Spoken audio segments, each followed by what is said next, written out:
बच्चों, कैसे हैं आप सभी? मैं आशा करती हूँ आप सभी लोग स्वस्थ और प्रसन्न होंगे।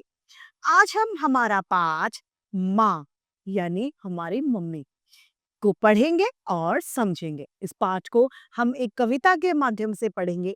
आइए इस पाठ को शुरू करते हैं। यह है हमारा पाठ एक, माँ। इस पाठ में कविता के द्वारा हम माँ की महिमा, माँ की महत्व, उसकी ममता के बारे में विस्तार से जानेंगे। आइए शुरू करते हैं। जिसके आंचल की छाया में बचपन मेरा बीता है, जिसकी उंगली पकड़ पकड़ कर चलना मैंने सीखा है। हम हमारी जीवन में सबसे बड़े शुक्रगुजार और सबसे बड़ा जो ऋण हमारे जिंदगी में होता है वो हमारी माँ का होता है। हम हमारी माँ का कर्जा कभी नहीं चुका सकते क्योंकि उसने अपने जीवन को दांव पर लगाकर हमें जन्म दिया। अब जिसकी आंचल, उसकी आंचल की जो छाया है उसमें हमने अपने इस बचपन को जिया है। जिसकी उंगली पकड़कर हम लोगों ने चलना, अपने जीवन का पहला कदम जो कोई बच्चा चलता है तो उसकी माँ का हाथ उसमें बहुत बड़ा होता है। माँ अपने बच्चे को हाथ पकड़ पकड़ कर, उंगली पकड़ पकड़ कर चलना सिखाती है। उसी तरीके से यहाँ पर कवि कह रहा है कि जिसकी उंगली पकड़ पकड़ कर मैंने चलना सीखा है वह कौन है? माँ। माँ ने हम लोगों को चलना सिखाया है। जिसने शिक्षा दी मुझको हर बुरे काम से बचने की। माँ ने हमें सभी बुरे कार्यों से दूर रहने की सीख दी। चाहे उसने डांट कर, चाहे प्यार से हमें समझाया और हर एक बुरे कामों से दूर रखना उसने हमें सिखाया है। जिसने दिशा दिखाई मुझको सही मार्ग पर चलने की। माँ ने ही मुझे सही मार्ग यानी सही रास्ते पर चलने की दिशा दिखाई है कि हे बेटा, तुम इस काम को करो और इस तरीके से करो। ये सभी कुछ माँ ने ही हमें सिखलाया है।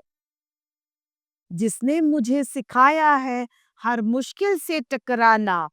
माँ ने ही मुझे कठिन से कठिन समस्याओं से भिड़ना सिखाया है। विपदाएं कितनी आए ना उनसे घबराना। माँ ने हमें सिखाया है कितनी ही कठिन से कठिन परिस्थितियां क्यों ना हो, लेकिन हमें कभी भी अपनी हिम्मत, अपना साहस नहीं खोना चाहिए। धैर्य और साहस के बल पर हम कठिन से कठिन परिस्थितियों में भी विजय प्राप्त कर लेते हैं। यह किसने सिखाया? यह हमने, हमारी माँ ने सिखाया है। सारी खुशियां दी मुझको सारे जहां से लाकर, धन्य हुआ मेरा जीवन ऐसी माँ को पाकर। माँ ऐसी होती है, अगर हमारे घर में कोई चीज आती है खाने के लिए तो माँ सोचती है कि मेरे हिस्से का भी मेरा बेटा या बेटी खा ले। इतनी बड़ी ममता, इतना बड़ा दिल उस माँ का होता है कि वो स्वयं भूखी रहती है और अपने बच्चों का पेट भरती है। वही ये बता रहा है कि इस जमाने की सारी खुशियां जो मेरी माँ से मुमकिन हो सकती हैं, वो सारी खुशियां मेरी माँ ने मुझे ला कर दी हैं। मैं शुक्रगुजार हूँ उस माँ का जो मेरे जीवन में मुझे, ऐसी माँ मुझे मिली है। तो आइए इस कविता को एक बार फिर से दोहराते हैं। जिसके आंचल की छाया में बचपन मेरा बीता, जिसकी उंगली पकड़ पकड़ कर चलना मैंने सीखा। जिसने शिक्षा दी मुझको हर बुरे काम से बचने की, जिसने दिशा दिखाई मुझको सही मार्ग पर चलने की।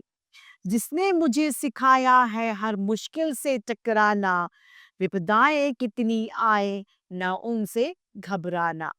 सारी खुशियां दी मुझको सारे जहां से लाकर, धन्य हुआ मेरा जीवन ऐसी माँ को पाकर। इस पाठ से हमें हमारे माँ के प्रति आदर और सम्मान की भावना और ज्यादा बढ़ जाती है। इस पाठ से हमें सीखने को मिलता है कि हमारी माँ को हमें हमेशा प्रेम और आदर सम्मान देना चाहिए। चाहे माँ कितना ही डांट ले, लेकिन उसकी बात का कभी बुरा नहीं मानना चाहिए। माँ को सदैव प्यार करें, उनके साथ आदर और अच्छा व्यवहार करना चाहिए। तो इस तरीके से हमारा यह पाठ माँ समाप्त होता है। मैं आशा करती हूँ आप सभी को यह पाठ भली-भांति रूप से समझ में आया होगा। आज के लिए इतना ही, फिर मिलते हैं। धन्यवाद।